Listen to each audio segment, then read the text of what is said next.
The village was gripped by fear and despair as the beast continued its reign of terror. Despite the efforts of numerous magicians who had come to defeat the creature, none had succeeded, and the villagers were left to live in constant dread. The few who attempted to flee were found dead, their bodies cold and lifeless, with no signs of struggle or injury.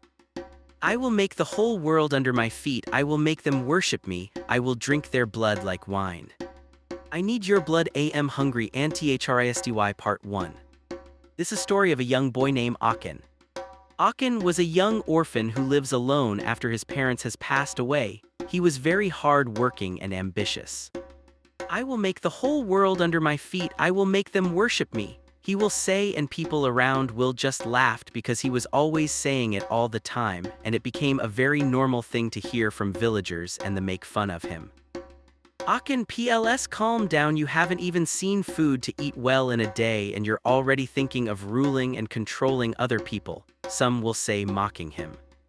But Akin never gave them a listening ears. He had this feelings of doing anything to get what he want no matter what it takes. One day Akin, being a hunter, went into the forest to hunt animals as usual, but this day wasn't like other days. It was warm and the forest had so much fog.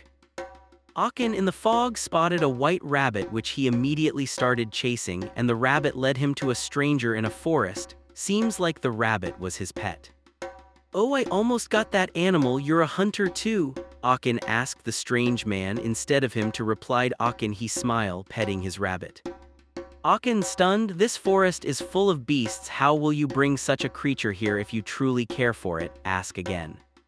The man explained that the rabbit is a magical creature and not an ordinary one, and can grant anyone who come it way his or her heart desires. Akin, hearing this, sounds like a joke to him at first. You can't be serious, this rabbit, it's just a rabbit, nothing special about it, Akin said with a humor tone. Akin, you can give it a try. Akin was stunned of how the man knew his name. He didn't remember mentioning his name to him. The man explained that the rabbit told him and the rabbit is ready to grant him any wish, but he be warned. Every wish you ask for has its terms and conditions. If you break it you will die, the man said with a serious face. Akin, hearing this, got him thinking as this was getting interesting. If he can grant me my heart desires, then what if I say I want to be the greatest and richest man ever walk on this earth? Can it do that? Akin asked with curiosity. Oh my boy, you're an ambitious type, but know this, nothing he will not do for you. He just told me something. Yes, what's it, tell me? Akin asked curiously. The condition is that you will travel out of your village with a basket for 2 years, and immediately you travel you will start making money, he said. Wow, really, that's all? Haha, Akin asked as he thought the task was so simple. No, you will feed on the people who live in the new village for 2 years, every night drink their blood. Also the basket beside you will be the only tool you will take out of this village. When you return you will be rich forever after you can do your 2 years assignment, the man said.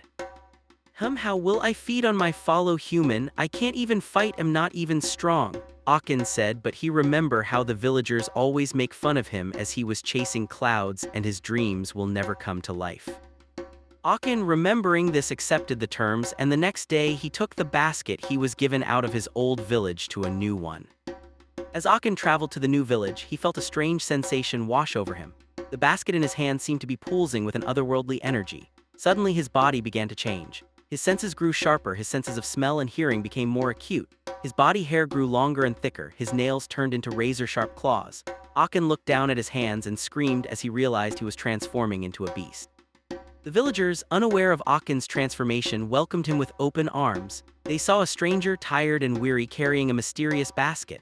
They offered him food and shelter, but Akin knew he couldn't stay in his human form for long. As night fell, the transformation took hold, and Akin became a fearsome creature, driven by hunger and primal instincts.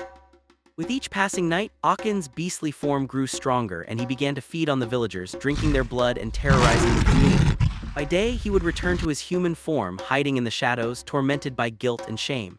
The basket, however, remained a constant source of power, its contents unknown to Akin, but seemingly fueling his transformations. Akin's beastly form became more powerful and his human form grew weaker. He struggled to maintain his humanity, torn between his ambition and the monstrosity he had become. The villagers, meanwhile, lived in fear, whispering tales of a bloodthirsty creature that stalked them under the cover of darkness. The village always accepts strangers and take care of them like their own. This time, there was a different stranger, a young boy named Horan with a gift to heal and cure evil spirits from people.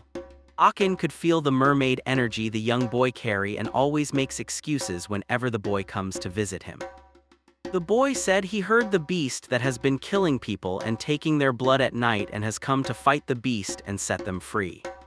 As Horan arrived in the village, the villagers welcomed him with open arms, unaware of the young boy's extraordinary gift.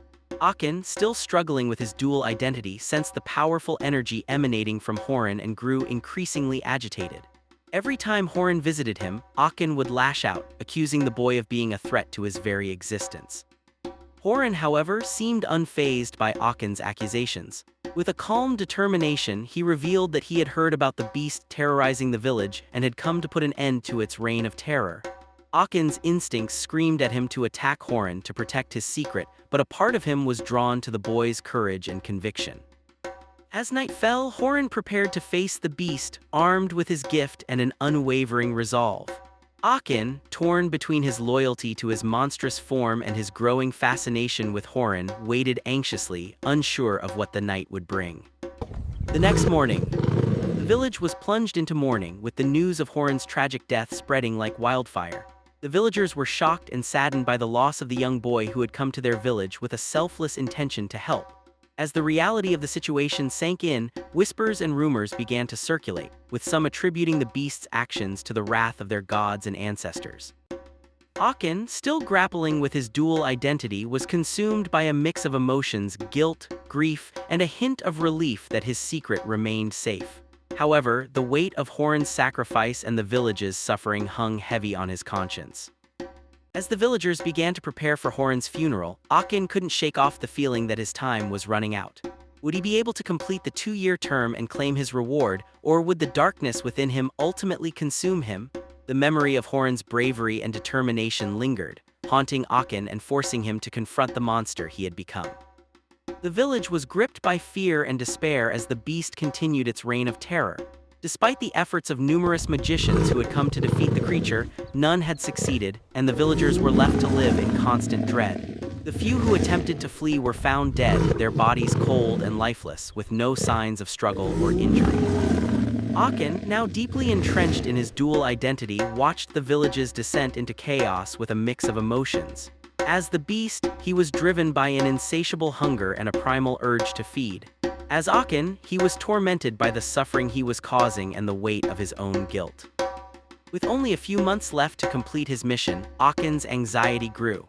Would he be able to overcome the darkness within him and claim his reward, or would the beast ultimately consume him, leaving the village to forever suffer? The line between Akin and the beast was becoming increasingly blurred, and the fate of the village hung precariously in the balance. It was 2 years. Finally, Akin was happy. He woke up and picked up his belongings to go, then notice a huge sum of money in the basket he was given. "Congratulations," Akin heard and turned to see the rabbit that gave him the basket. "You're rich and will be rich forever, but remember the condition that was given to you." "Yes, I did it all," Akin replied with happiness. "Okay, but to maintain this money you will have to keep feeding on human blood at night, this time in your village," the rabbit said, laughing so hard, and disappeared before letting Akin replied. "What? Why will I continue doing this?" Akin remember, if he stopped feeding on people's blood that he will die. He bought lots of things to the villagers who took care of him for the 2 years there, as the praise him for his kindness, and reminded him to continue being kind as the wave at him goodbye. Akin's joy and relief at completing his mission were short-lived, as the rabbit's revelation shook him to his core.